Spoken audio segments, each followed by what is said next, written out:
Hoy en Butacas Vacías vamos a hablar del devocionario del Requeté, que lo tenía como libro de cabecera Su Santidad Pío XII para regir la Iglesia. Y estamos con don Javier Barraicoa, carlista, que va a hablar con mucho entusiasmo de este libro. Lo voy a mostrar un poquito en pantalla y luego lo mostraremos con más detalle. Devocionario y ordenanza del Requeté. Pues muchas gracias. Si quieres, hago una pequeña introducción de lo que significa el devocionario y la ordenanza del Requeté. En un principio, cuando don Manuel Falcón es nombrado delegado del rey Alfonso Carlos I en España, ya estamos en plena república, ya claramente se ve venir que llegará una guerra civil de confrontación. En esos momentos el carlismo tiene un crecimiento impresionante. Se calculan unas 700 juntas carlistas pues distribuidas por toda España y se empieza a preparar pues el Requeté. De hecho, en este devocionario y ordenanza del Requeté al final lo dice claramente, es un llamamiento a los boinas rojas, por tanto a los requetés, y dicen: procedes de la elección entre los afiliados a la comunión tradicionalista. Por lo tanto, eres orgulloso y heredero de sus gloriosos antepasados. Te llamas boina roja porque eres soldado selecto, entusiasta, leal. Y la tradición tiene en ti el más firme y valioso sostén. Esto era un llamamiento a los jóvenes de la comunión tradicionalista, a los jóvenes carlistas, que ya se preparaban pues para la guerra. Entonces tiene dos partes, el devocionario y la ordenanza. La ordenanza propiamente no es unas ordenanzas militares, porque las redactó, como las ordenanzas de Carlos III, porque las redactó el general Varela, igual que redactó las ordenanzas de las Margaritas, sino que viene a ser como una declaración de lo más esencial. De hecho, en muy poquitas páginas, parece que es un librito que en 5 minutos te lo puedes leer, pero hay una condensación teológica, una condensación patriótica, una condensación de lo que es el pensamiento tradicionalista, que es milagroso, digamos, en tan pocas páginas que se diga tanto. Y entonces, lo primero que empieza es con una frase muy preciosa, que es: ante Dios nunca serás héroe anónimo, nunca serás un héroe anónimo. Esto viene a contrapesar lo que se puso de moda a partir de la Primera Guerra Mundial, que es cuando, digamos, los estados mandan en masa a morir a sus pobres ciudadanos, a los jóvenes, muchas veces por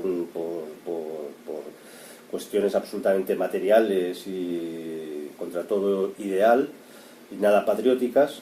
Pues se puso de moda homenajear a los soldados desconocidos, como si lo más importante fuera un abstracto, la nación, el colectivo de la nación, la conciencia, la soberanía del pueblo, y por lo tanto morir por la patria pues sería reconocido anónimamente, porque lo importante era solo la patria.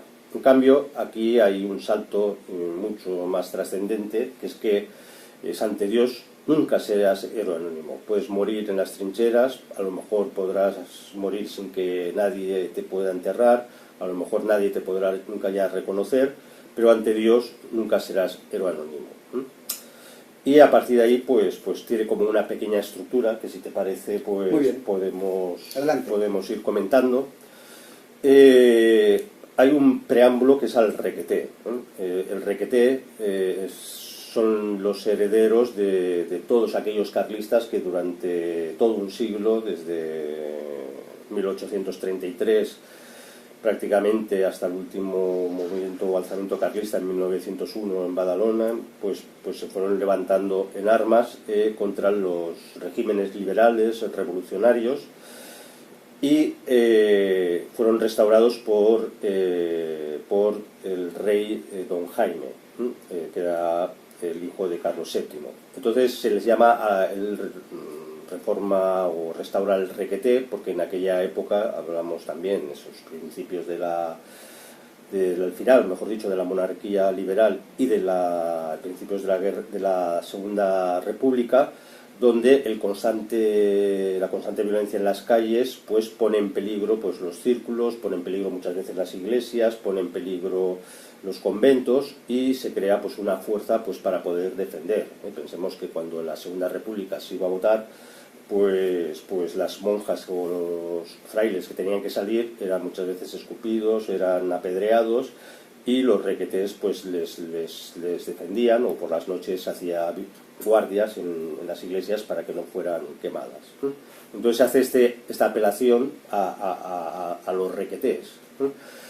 El librito, insisto, que es un pequeño devocionario al principio para la guerra, por lo tanto es muy breve, y en la guerra en cualquier momento te puede asaltar el enemigo, posiblemente los momentos para la oración, para la meditación, pues sean difíciles, la excitación de cada momento, las angustias, y entonces insiste que cuando vayas a la guerra, ¿no? El requeté, cuando estés en el combate, cuando estés en la trinchera, tienes que ver la patria relacionada, o la virtud de la patria, del patriotismo, relacionada con la virtud de la piedad. La piedad es la virtud cristiana por la cual nos debemos a aquellos que nos han dado la vida, como nuestros padres. Al igual que la virtud de la religión es el deber que tienen los cristianos, pues para claramente rendir la devoción y adoración debida a Dios. Y por eso les dice que la piedad se funda en la oración, la abnegación de la voluntad y el amor a Jesucristo. Bueno, a partir de ahí hay es muy bonito, como un pequeño manual de las oraciones de la mañana, de recordarle la importancia de la misa, de la comunión.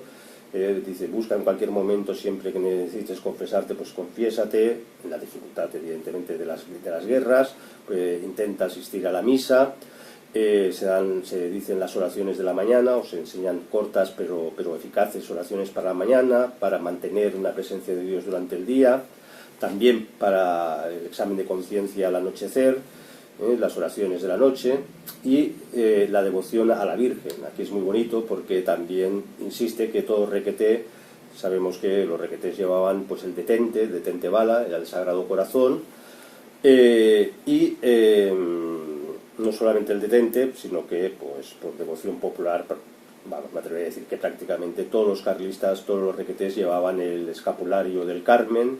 Y aquí pide pues don Manuel Falconde que todos lleven el escapulario o una medalla y que recen a la vocación de la Virgen, siempre que puedan el rosario, pero especialmente encomendándose a la Virgen del Pilar. Y ofrece una jaculatoria, que es sorprendente porque, digamos, en teología esta jaculatoria nunca se había propuesto, que es el propio grito de Viva España. El Viva España como una jaculatoria, esto es como una oración. ¿Y por qué es sorprendente? Porque es precisamente para evitar o distinguir lo que es el patriotismo del nacionalismo. El nacionalismo es cuando el absoluto es la nación y por encima de ella ya no trasciende pues nada. En cambio, dice en este devocionario, dice que el Viva España realmente es jaculatoria porque sobrenaturalizando con suavidad mística el propio grito, la propia jaculatoria, equivale a un acto de voluntad de entrega a Dios como partecita del precio de adquisición de esta gracia, que es la salvación de España. Por tanto, aquellos que murieran gritando Viva España, en el fondo están, con este sentido, evidentemente, están muriendo con una jaculatoria, igual que Pío XI para los cristeros otorgó un privilegio especial, que es la jaculatoria de Viva Cristo Rey, a la cual también se refiere en el fondo este devocionario.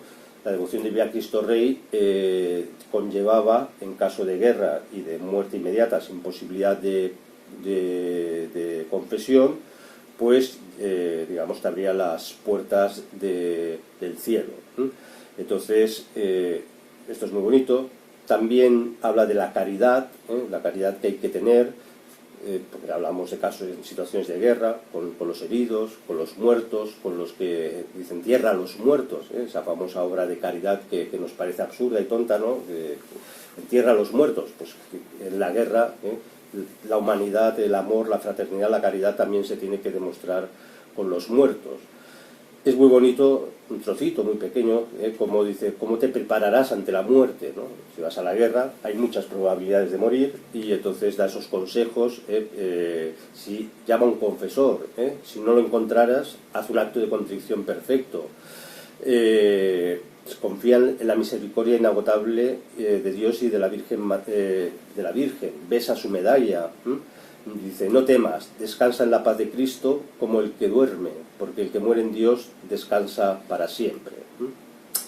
Bueno, la segunda parte, por no alargarme, sería la ordenanza. Hemos visto el devocionario. La segunda parte es la ordenanza, insisto, no es una ordenanza militar, porque eso fue redactado aparte para que los tercios, que eran unidades militares encuadradas en otras unidades del ejército español, pues tenían que cumplir unas ordenanzas.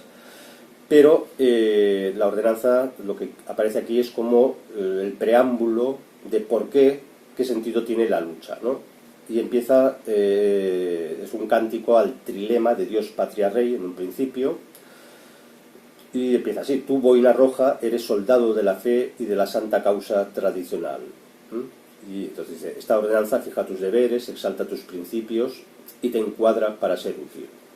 Y a partir de aquí, pues, de forma, insisto, teológicamente magnífica, en una paginita se explica lo que es Dios, el trilema Dios, Patria, Rey. Dios, dice, fundamenta todas las virtudes del soldado de boina roja, nuestra fe. Refuerza el espíritu, sirve siempre a Dios, muere por él, que morir así es vivir eternamente. Ante Dios nunca serás héroe anónimo.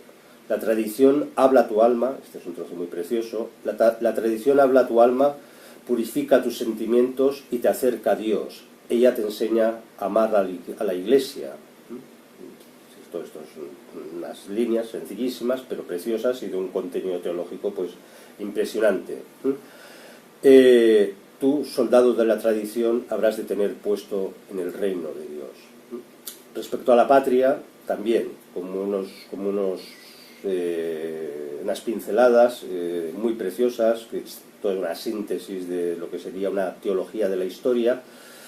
Dice de España que es sublime arcano de tradiciones, relicario de grandezas, madre de nuevos mundos, luz de la historia, albergue de santidad, defensora de la Iglesia católica.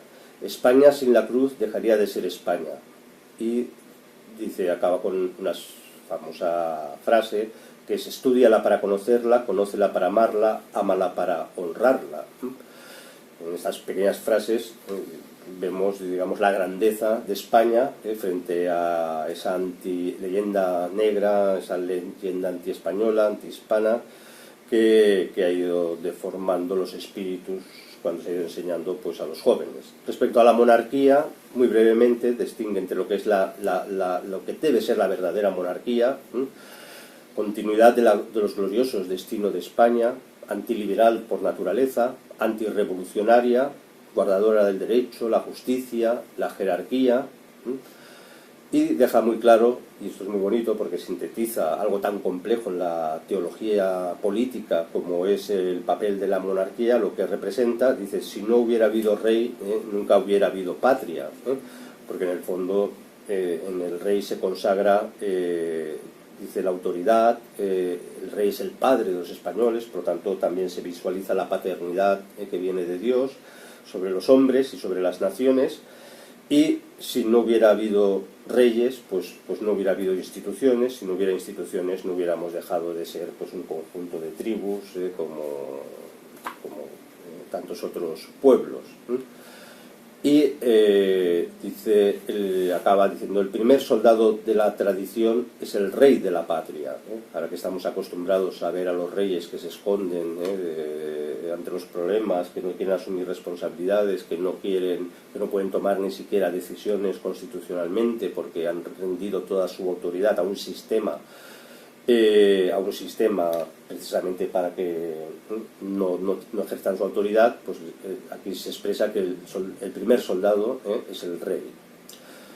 Y por último, pues acaba con unas cualidades y deberes que ojalá pues hoy, en estos tiempos tan críticos que estamos viviendo, cada vez más críticos, cada vez más acelerados, donde este espíritu tendría que volver a resurgir, si no resurgiera no podría resurgir España, pues también en breves pinceladas categoriza lo que es un verdadero cruzado, un caballero de la tradición. Dice: sé caballero sin tacha, espíritu disciplinado, esforzado en el servicio, celoso en tu reputación, voluntario para el riesgo, intrépido, excelente compañero, incapaz de sacrificios, de pactos con sacrificio del ideal, subordinado y puntual como norma. Hoy, por desgracia, se ha perdido la virtud de la puntualidad. Cuando conozco gente que ya no es puntual, ya dices, no se puede hacer ya nada serio con una persona que ni siquiera es capaz de ser puntual. Qué importancia es, qué respeto a los demás es ser puntual, porque significa que eres obediente, que eres disciplinado, que te sometes a una jerarquía, a una autoridad. Has de ser fuerte física y moralmente, jamás tibio, siempre imperturbable. Y bueno, sigue haciendo pues como una alabanza a las virtudes de este Boina Roja, como continuador de una estirpe de cientos, o al menos decenas de generaciones de hombres que lucharon y que, digamos, vivieron el mismo espíritu, tanto los requetés de la cruzada del 36 como los que se embarcaron en Barcelona en la cruzada de Lepanto, como cuando Luis de Recasens dirigió a los soldados de Felipe II contra los alzamientos de las Alpujarras, o la propia Reconquista en todo su ámbito y esplendor y de épica, pues ese espíritu lo manifestaban igualmente esos hombres de antaño y los requetés, que fueron, digamos, encontraron en este devocionario y ordenanza pues como ese pequeño ideal, ese pequeño referente para no perder la identidad. Pues estoy realmente admirado, don Javier, porque ha sido un resumen perfecto. Cuánta sabiduría divina y humana en tan pocas palabras, ¿no? Cómo está condensada mucha doctrina, y yo diría que es el evangelio de los sencillos, ¿no? Pues sí, hemos de pensar que los requetés, muchos de ellos, fueron personas muy sencillas, personas que salían de los campos, personas que cuando acabaron la guerra, al ser vencedores, el Estado o los vencedores le ofrecían cargos, les ofrecían pues ser alcaldes, les ofrecían, y muchos de ellos simplemente pues devolvieron las armas y se volvieron a cultivar sus campos, como esos requetés navarros, porque no habían hecho la guerra para tener ningún cargo, habían hecho la guerra porque era su deber, era defender la patria, era defender su fe, la religión, y por lo tanto es verdad que un alma sencilla, esto lo entiende, un alma sencilla, esto le da ese ardor y ese espíritu que necesitamos como diría San Pablo, del santo combate, del buen combate, ¿no? Porque es verdad que las guerras degradan a las personas, las guerras pueden, pero si no hay esa virtud, esa sencillez, ese ideal, ¿no? Si ese ideal realmente no es vivo, pues estas almas se perderían en la guerra. En cambio, las guerras pueden dar mártires y pueden dar santos también. En estos tiempos de tanta impiedad, cuánta falta hacen los buenos devocionarios, ¿no? Que te ayudan a disciplinar y ordenar el día, ¿no? Las oraciones de la mañana, ofrecemos el día al Señor, el examen de conciencia, qué bien hacen, ¿no? Y cómo esto cambia a la persona y cambia a la sociedad. Pues sí, se ha perdido esa sana costumbre que tenía prácticamente todo el pueblo español, que no había ni chico, ni anciano, ni mujer, ni hombre que no tuvieran pues su devocionario al lado de la cama, o para llevárselo a misa o a rezar, donde esos devocionarios antiguos tienen esa riqueza, insisto, teológica, espiritual, pero trasladada al pueblo, y sobre todo te dan esos hábitos necesarios, como dice la teología, para que opere mejor la gracia santificante. Digamos, para aprovechar las gracias que Dios nos da, pues hay una serie de hábitos en la oración, Ya estamos en unos momentos donde aquí se le pide al Boina Roja que rece todos los días el rosario, pero yo creo que ya estamos en una época tan mala que tendríamos que rezar pues las 3 partes del rosario cada día, porque bueno, es el arma, es el instrumento. Esto lo decía un gran carlista que conocí, que decía: mira, la guerra se ganó con un arma en una mano y un rosario en la otra. Si no hubiéramos rezado tantos rosarios en las trincheras, en los frentes, en las marchas, nosotros hubiera sido imposible, inexplicable el haber ganado la guerra. Espero que este sencillo programa donde sacamos a la luz el devocionario del Requeté, el devocionario y ordenanza, sirva para que muchos carlistas que lo tienen ciertamente pues lo empiecen a valorar más, ¿no? Y a emplear más. Pues sí, parece mentira, pero a veces, primero, la gente ya nos han quitado esta costumbre, esta sana costumbre de leer o de rezar o rezar leyendo, y la verdad es que revisarlo, si lo revisáramos al menos cada ciertos meses, nos daría como ese norte que muchas veces pues las cosas cotidianas de la vida nos despistan, el mundo nos despista.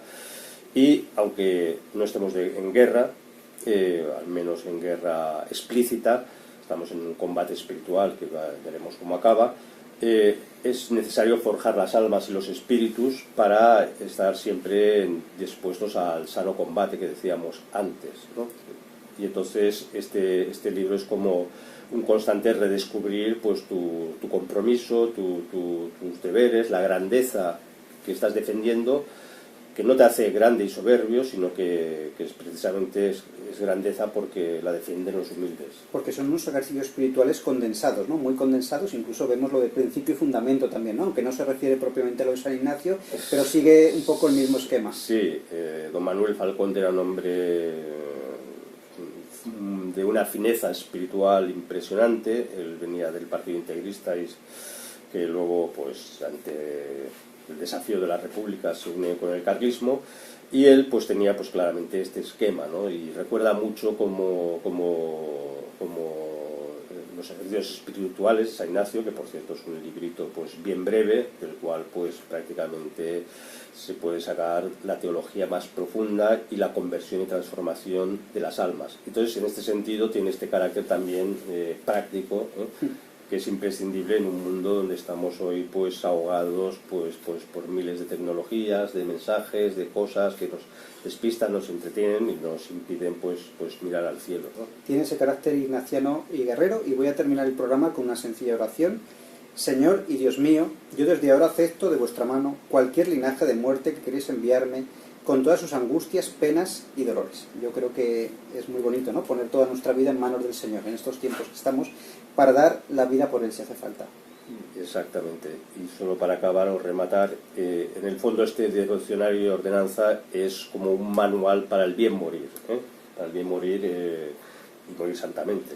Bueno, antes de morir bien, vivamos santamente, vivamos el momento presente, y espero que este sencillo programa con don Javier Barraicoa, carlista de vocación, una persona muy entregada al carlismo, a la causa tradicional, pues les haya ayudado a vivir estos grandes ideales del carlismo: Dios, patria y rey. Y vivan en consecuencia, así un espacio más de butacas vacías donde hablamos de temas que no están de moda, que no interesan mucho a los medios masivos de comunicación.